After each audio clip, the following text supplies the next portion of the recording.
was thinking we were going to chant the Eihei Koso Hotsuganmon. We don't do that? If we have it so wishes. Oh, my whole talk was going to be on the Eihei Koso. Just kidding.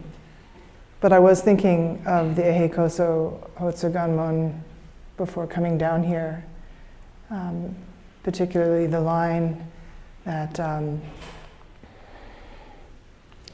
Buddhas and ancestors of old were as we in the future shall be Buddhas and ancestors. Revering Buddhas and ancestors, we are one Buddha and one ancestor. And I was thinking about that line as, the first part of it is kind of like there's them and then there's us, which is very dualistic. Right? In the future, sometime in the future, you and I will be Buddhas and ancestors. And I was like, that doesn't sound so Zen. But then the next line, revering Buddhas and ancestors, we are one Buddha and one ancestor. Awakening Bodhi mind, we are one Bodhi mind. So that's kind of what we're up to here, especially during a sesshin, where we kind of let go of all of the other distractions and focus on being completely at one with what's happening, at one with our own body and mind, moment by moment, setting down the cares of the world for a moment, and another moment, and another moment. And not to say that all of the so-called distractions are not also right there as part of our practice. And this last few weeks we've been studying the instructions to the cook, the Tenzo Kyokun, and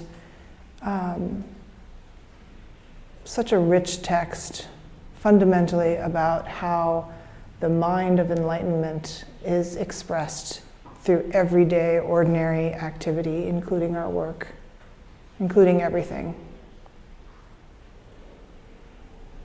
So, maybe I'll just start by saying, in the Tenzo Kyokun, the very beginning of the Tenzo Kyokun, when Dogen is talking about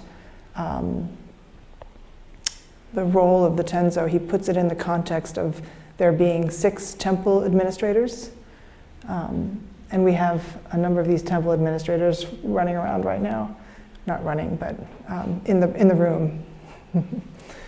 And I thought I'd say a little bit about how Zen monasteries are structured, or residential centers like this, how they're organized in such a way that different people are invited to take up a position.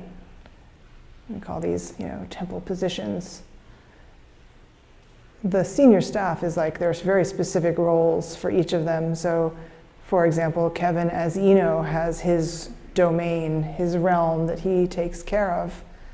And if there's a question that comes up about Zendo, the Zendo forms, how to enter, how to exit, how to, when to bow, when to bring your oryo, how to hold your oryoki, the rules of the Zendo, don't wear shoes in the Zendo, don't cover your hands, don't cover your head, these various things that are in the realm of the Zendo. We have a temple administrator called the Ino who takes care of that. And then there is the Tenzo being the head cook, who has the realm of the kitchen and the realm of nourishment. So, and in monasteries, you actually don't eat anything that isn't provided by the Tenzo. So it's a little bit tighter than living in the city where you can walk down to Nick's, get a ice cream cone or something. But for sesshin, we tighten it up a little bit. We ask people, please don't go off and order some ramen in the evenings, or don't use DoorDash while you're in sesshin. Just receive what is offered by the Tenzo. So each of these monastery positions, and I will say that Abbot is also a temple position. And each of these positions has a particular function. And in fully stepping into and asking the question, what is the function of my role? What is my responsibility? When we do that not just for the sake of our own awakening. It's not just for our own benefit. It's for all the benefit of all. And each position really relies on each of the other positions doing their function for it to work. Imagine if the Tenzo is just, actually I think I'm going to be the Ino today. I'm not going to show up at the kitchen. So each of these monastery and temple positions really requires and depends on all the other positions in order for everything to function. And for the whole functioning of the monastery or the temple or the sesshin to go smoothly. It's kind of beautiful when we hit that harmony, the harmonizing with each other. And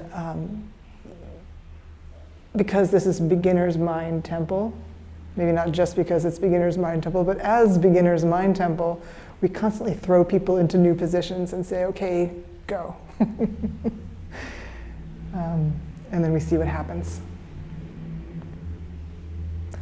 One of the beauties of this process is that we really see closely the fundamental reality of our interdependence. Come in. Thank you, Heiko. So in this way, we are simultaneously, each one of us has a position, and simultaneously our practicing wholeheartedly in our position supports every other person to practice wholeheartedly in their position. It's not so often that we have this opportunity. So this is the first day of our 3-day sesshin to end this practice intensive. Some of you have been participating in the practice intensive all along, and some of you are just showed up for the 3-day sesshin. And who knows, maybe there's somebody here who just wandered in. Welcome, all of you. So on one hand, no one can do our practice for us. We are completely responsible for our own awakening. That is true. And yet, our practice is actually utterly dependent, utterly interconnected with all other beings. In Tenzo Kyokun, Dogen puts this like this. He says, when talking about, he talks a lot about the disposition or the attitude of the Tenzo. And again, the Tenzo Kyokun is, while it's a manual for the head cook, he also slips in there, it's also a manual for the abbot. It's a manual for every Zen practitioner. It's a manual for all beings. And he's talking about the attitude of being the Tenzo. I'll get a little bit more into the 3 minds that he says are essential minds to try on, to investigate, to turn, to be turned by. But he says, the 3 aspects of this attitude are to see that working for the benefit of others benefits oneself. To understand that through making every effort for the prosperity of the community, one revitalizes one's own character. The Tenzo Kyokun, historically, it is the first chapter of Dogen Zenji's Eihei Shingi, Guidelines for Monastic Living. And he it comes, he's not the first one to write guidelines for monastic living. There's a text called the Changguan Qinggui from over almost 100 years before Dogen, written in China. Rules of purity in the Chan monastery. And in there it says, put your awakened mind to work. That will enable everyone to practice with their bodies and minds with the least hindrance. Put your awakened mind to work. That will enable everyone to practice with their bodies and minds with the least hindrance. So these, some of the forms that the Ino has described already in our admonitions this morning, read this morning, the purpose of these forms is not to be controlling. They're a gateway to putting our enlightened mind to work. And this, when Kevin read the admonitions this morning, the line where he says, he said, let's see, how does it go?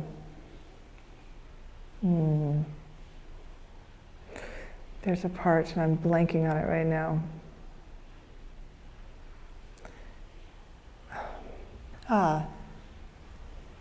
This is a time to clarify.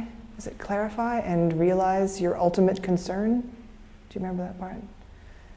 Just saying clarify your ultimate concern.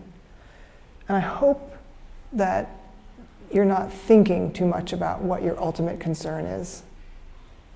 Right? You can get caught up in thinking about your ultimate concern and comparing this concern with that concern.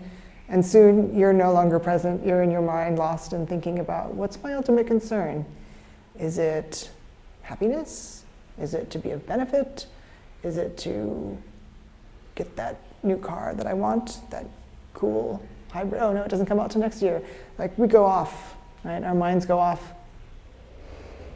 So what does it mean to clarify and realize our ultimate concern without thinking about what is my ultimate concern? How do we feel our way into this ultimate concern? What does it mean to be human? What does it mean to be me? What does it mean to be in this body, with this mind, in this life? So when you think of that question, to really pay attention to what happens internally in your body. Do you tense up? Do you relax? Do you feel a softness in your belly? Do you feel your heart warm? Not that you should feel any particular way, but clarifying your ultimate concern requires paying attention to what's going on.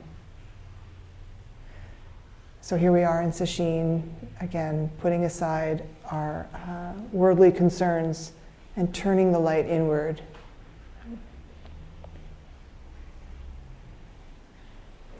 Dogen continues about in his instructions to the cook. He says, "This work has always been carried out by teachers settled in the way and by others who have aroused the bodhisattva spirit within themselves. Such a practice requires exhausting all your energies." Another translation, he says, if a person entrusted with this work, the work of being Tenzo, or the work of one's lifetime, if a person entrusted with this work lacks such a spirit, then that person will endure unnecessary hardships and suffering that will have no value in their pursuit of the way. This is a very important point. He also says that the position of Tenzo is given to people who have strong way-seeking mind, who have been practicing diligently for a long time. And this may be true in big temples in Japan, like Eihei or Sojiji, where the person asked to be the Tenzo is some Roshi or another. But here, sometimes, often actually, we don't have spare roshis to put in the kitchen. So we look around and we see whose practice has a level of maturity such that they can take on this role, they can step into it. Most notably, I will say that being Tenzo, nowhere does Dogen say you need to be a good cook. And in fact, sometimes being a good cook actually gets in the way. Why is that? Sometimes being really good at something and we inadvertently or advertently develop an ego around it, an identity. Ooh, I'm a good cook. That's getting in the way of our beginner's mind. So while it doesn't require being a good cook, what does being the Tenzo require? What does it require to have such a spirit? Like, what is this person entrusted with this work?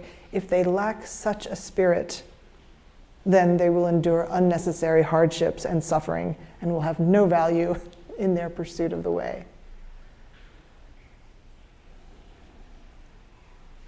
So it's not skill in being in a cooking capacity, although that doesn't it doesn't hurt unless you develop a big ego around it. Then it really hurts.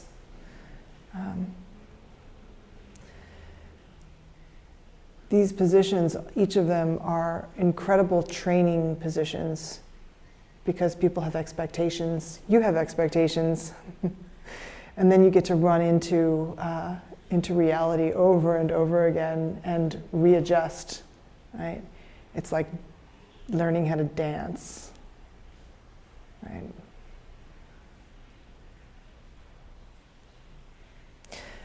The Tenzo, whether or not they're a Roshi, will be a teacher for others. That will happen. The Tenzo is the one who's responsible, who sets the tone, sets the pace, who sets the attitude, the disposition in the kitchen. If they're scattered and frantic, the crew will feel it. And maybe even the people eating in the zendo might feel it. So the Tenzo does become a teacher for others. Even though this is true, others are teachers for the Tenzo. This is vastly important. It's true for all positions. Although, being the Abbot, I learned from each and every person. If I didn't, I don't think I'd make a very good Abbot. If I wasn't open to learning from each and every person and each and every moment. Right? This is what's meant by clarifying our ultimate concern, I think. So the Tenzo is a teacher, the crew members are a teacher, the food is the teacher. All of these things are simultaneously working on one another. It goes back and forth. And in this back and forth, what's really helpful is to have an open and flexible mind. Right? This is one of the attitudes, is having an open and flexible mind. Sometimes not knowing anything is actually really helpful in having that openness and that flexibility. In that way, when we're the Tenzo, we cook the food, but the food also cooks us. Right? We are refining the recipes, but we're also refining ourselves and our own practice. How do we do this, whether we're Tenzo or not Tenzo? How do we do this as we're just a Zen student walking in the hallway? How to walk in the hallway in such a way that you're completely engaged in walking, just walking in the hallway. Letting go of anything extra. And sometimes, we have, usually in the kitchen, the Tenzo, the crew has a recipe, to to follow, and there's instructions, and there's a product that you're kind of aiming for, right? But as anyone who's worked in a kitchen knows, sometimes, often even, there's something missing in the, in the walk-in, and you don't have the ingredients, right? So you have to improvise. And the recipes, even if you're following the recipes and you have all the ingredients, there's so many other things that come into the picture. Timing, things that are unexpected. The oven goes out and you don't realize it until 15 minutes before lunch is served.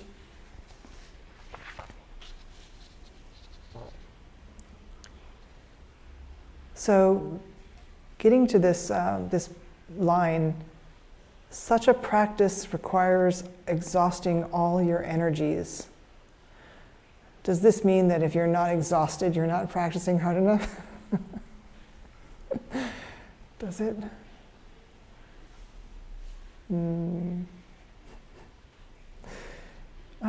For those of you who have worked in kitchens, you know that sometimes there are very long hours. If you don't have the mind of the way, then all of this hard work is meaningless. The question becomes, how do I appear, how do I put myself into the work that needs to be done in such a way that I'm able to find ease, that I'm able to even rest in each moment of activity. Noticing when my energy gets too high and it's just being burned, like Suzuki Roshi's smoky lamp example. Your practice should be like a clean burn, so there's no smoke, not a smoky lamp, oil lamp. So this question for each of us, because this is not just for the Tenzo, but here we are in Sesshin, sitting zazen, following the schedule as perfectly as we can. This also requires long hours of effort and finding the effortless effort. How do we find that when we have, I don't know how many hours left in Sesshin, don't think about it. How do you find your composure in each moment? How do you find ease, even amidst something that feels chaotic? That's our life, right? Chaos ensues, whether we want it to, we definitely don't want it to, without our say in the matter. How do we find ourselves in those moments? How do we find, if not ease, then some measure of composure? How do we rest on each moment? There's not an intellectual answer to this. Maybe there is, but it's not as useful as finding the answer that's beyond words. How do you find it in your body? That's the clue. And so as we sit and we have zazen after zazen to look forward to study this diligently, to bring our entire body and mind to the moment over and over. As I mentioned yesterday in our orientation, as much as possible, noticing specifically, even like paying attention to those transition points, because it's very easy to think, the bell's rung, zazen's over, I'm free. Now I get to stretch my legs, and that all may be true in some sense, and yet it's very easy to just kind of let our concentration go. A few days ago, someone asked me a question about zazen and how, he wanted to know, how is zazen bodhisattva activity? What makes zazen bodhisattva activity?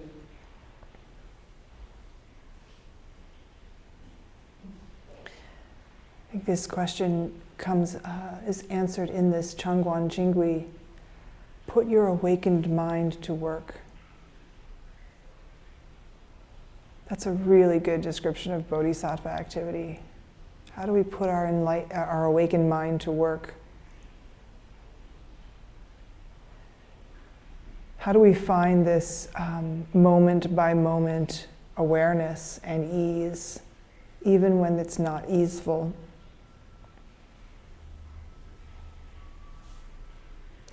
Sometimes zazen is described as especially by Dogen scholars, zazen is described as a ritual enactment of enlightenment. So we put ourselves in the posture of Buddha, of the awakening. Right? We don't leave anything out. How could we? We gather it all together and we just be present with what's happening in this moment, in the next moment. Right? So as this ritualized enactment or embodiment of awakening, I think that's putting our awakened mind to work on the cushion. Or in kinhin, maybe even especially during oryoki.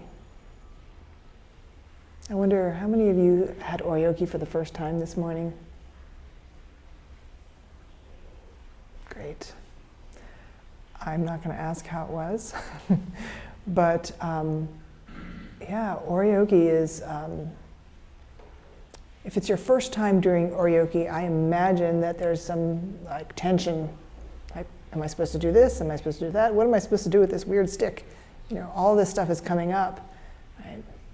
It's like learning any new thing. The first time we learn how to do it, it's kind of challenging, and we have to, you know, we don't want to be sloppy, we don't want to make a mistake. We can get really self-conscious, right? For those of you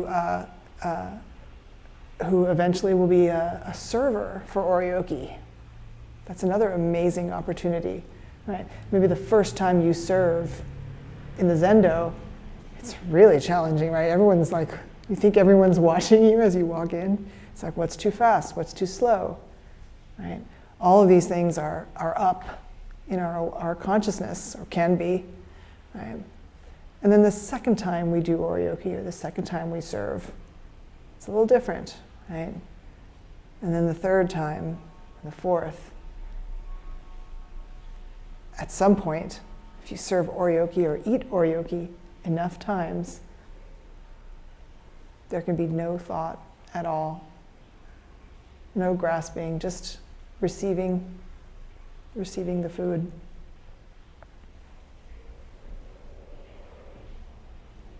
So this zazen mind, this awakened mind that we are enacting ritually, we don't need to be sitting in zazen to do that.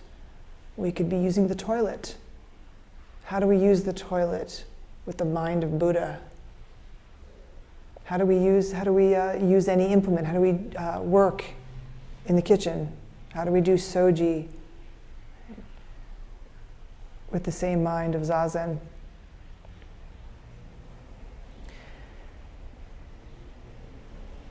So Dogen talks about these three minds that he calls essential for the Tenzo, essential for our practice. The three minds he brings up are joyful mind, parental mind, and magnanimous mind. I'll say a little bit about joyful mind and magnanimous mind today. I'm going to leave most of parental mind for Dan tomorrow. Thank you, Dan.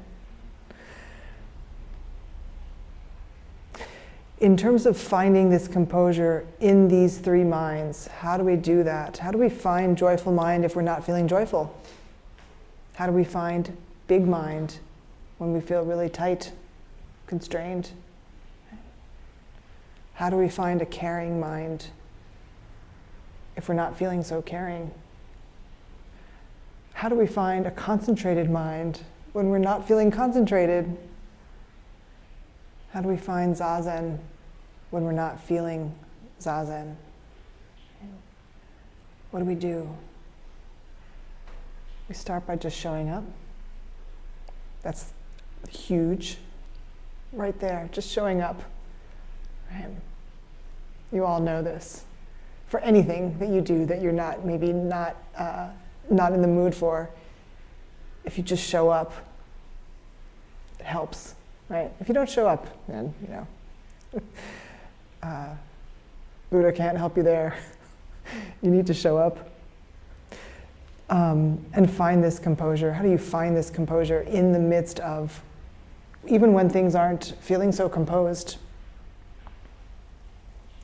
Suzuki Roshi, when talking about this, he said, when you sit, you are independent from various beings, and you are related to various beings. Right? And when you have perfect composure in your practice, you include everything. You are not just you.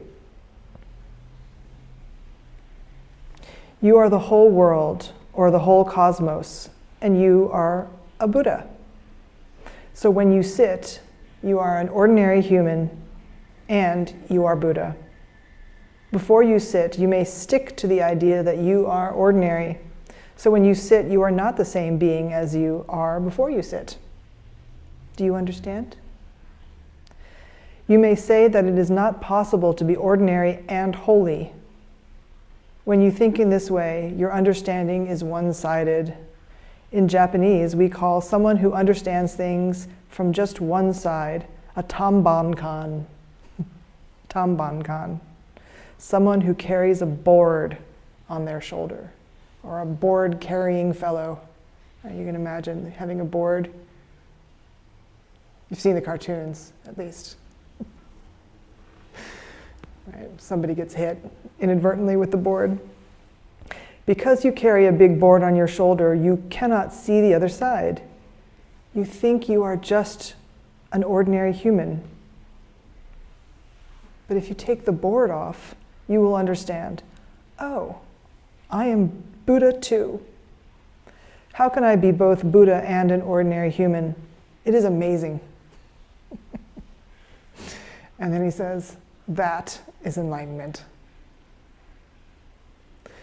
So how do we find this, this true composure? I think these three minds help us find this true composure. Because true composure, Suzuki Roshi also says, is being completely at one with your environment. He also described composure as being settled on the self. Think of being settled on the self, like what is the self? What is inclusive of self? Is there anything that's not included? Do you think, oh yeah, that's not myself? Sometimes we do. But the self includes everything. When we take care of things as if they are ourself, we take care of the entire universe. This is reflected in the line in the Tenzo Kyokun. You must take care of the pots and pans and the spatulas. Take care of all of the implements as if they were your own eyes. Right, that's pretty, your own eyes. How do you take care of your breath? How do you take care of your posture?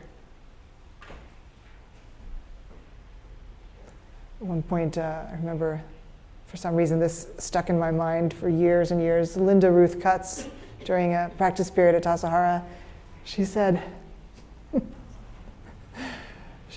don't see deer kind of leaning against the fence.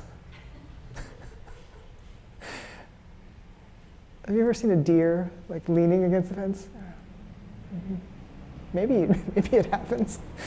But in talking about this enlightened activity, right?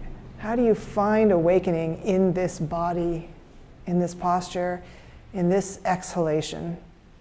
in this inhalation, in the turning of the exhalation into an inhalation. Buddha, right there. How do you find it? How do you not lose touch with Buddha, with awakening, with composure? When we're doing oryoki or when we're serving, we're really given the opportunity to pay close attention to our minute movements, right? As we lift the bowls, right? When you're first learning it, it's like, okay, well, I'm going to chant. What I'm doing? Okay, what are people doing? You know, it's a lot going. There's a lot going on. But as we do it over and over again, this is ritual enactment. Over and over again, we go forward. We take it up as if. What does it mean to take up your life as if you are already awakened?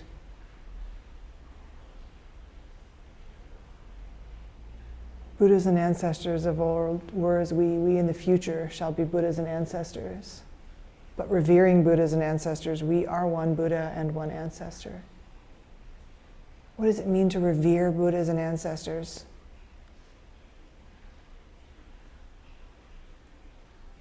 It's like find it. Find that awakened activity. It's right there. It is never apart. We just forget. We forget to look. What does it mean to set all the unenlightened activity down for 3 days and just be enlightened? As I'm speaking, I'm realizing we don't really talk about enlightenment so much, but I think it makes sense here.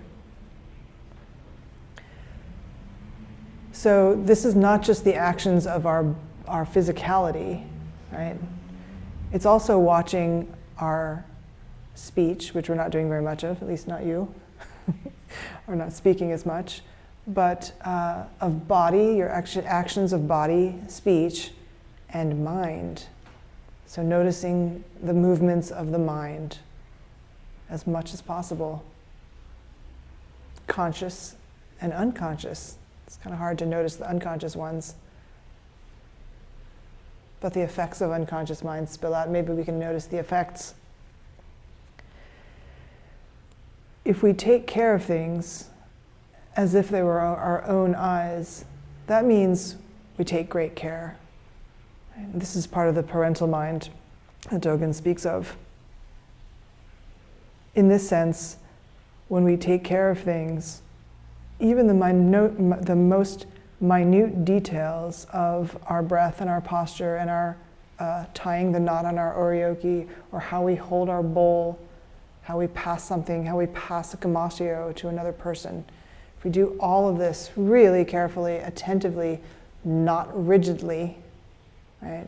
Sometimes we talk about concentration and concentrated effort. This is what we're here for, is to really lean into our concentration.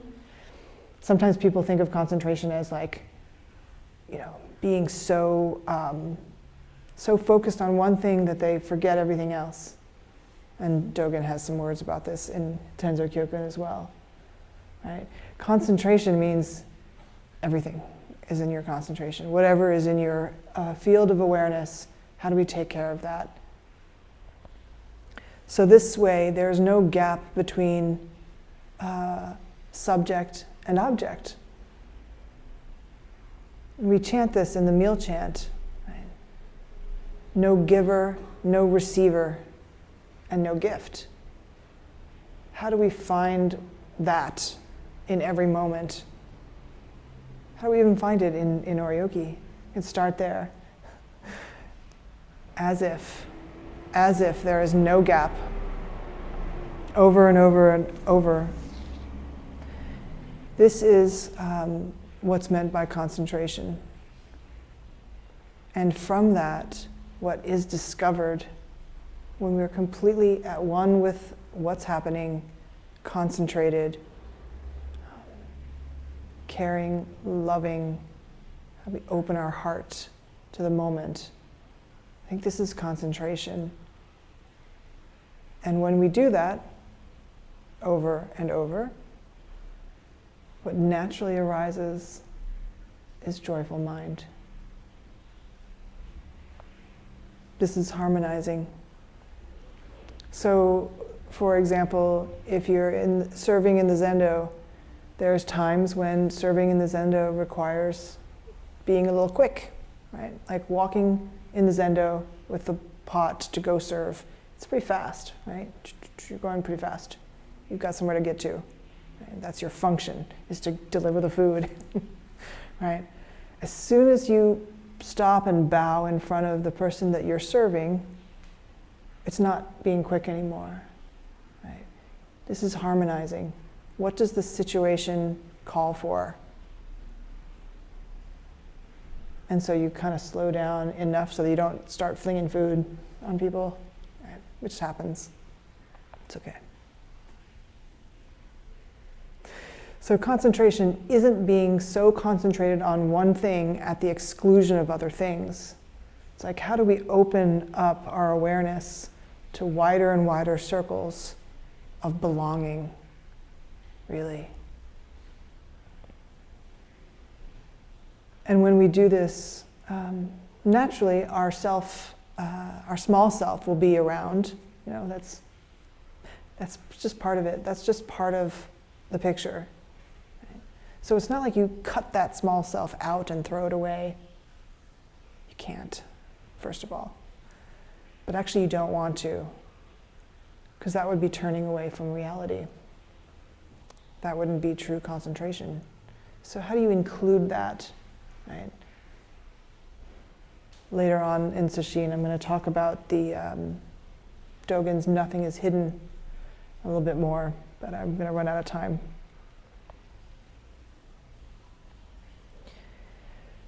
So during this time that we have together, cultivating to just open yourself to the question without thinking too much. What is joyful mind? What is parental mind? What is magnanimous mind? How do we do these things while not doing? Shikantaza, that's our fundamental function during Sesshin, is shikantaza, just sitting. This is just being completely ourselves as we are, moment after moment, opening to the ease, opening to that concentration, without really trying to be different than we are, or to do anything in particular. Dōshin Zenji, Dogen's grandchild, said of zazen, zazen just lets people illumine the mind and rest easy in their fundamental endowment. Zazen just lets people illumine the mind and rest easy in their fundamental endowment. This is called showing the original face and revealing the scenery of the basic ground. Showing the original face before we get caught up in our conceptualizations of things, our judgments, and receiving the scenery of the basic ground. This basic ground, nothing added, nothing extra. This, I think, is part of what's being called for in magnanimous mind, where Dogen says, as for what is called magnanimous mind, this mind is like the great mountains or like the great ocean. It is not biased or contentious mind. And I love this part, and I invite all of you to practice this, to take this up as a practice. He says, carrying 1/2 pound, do not take it lightly. Lifting 40 pounds should not seem heavy. How do we do that? And then he says, although drawn by the voices of spring, do not wander over spring meadows. Viewing the fall colors, do not allow your heart to fall.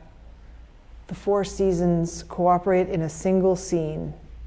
There's that scenery. Right? The 4 seasons cooperate in a single scene.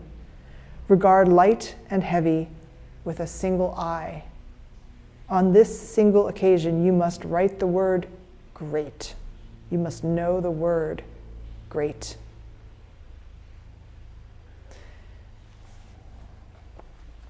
So I wanted to end with a poem that, I don't know, many of you have probably heard it. It's one of those poems that you hear in Zen centers, maybe.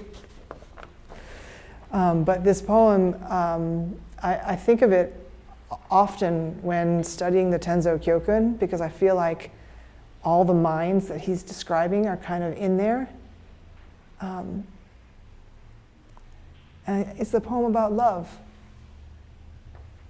And one of the first speakers that we had speaking on the Tenzo Kyokun, Tia Strozer, I think she was the one who said, like, fundamentally, the Tenzo Kyokun is about love.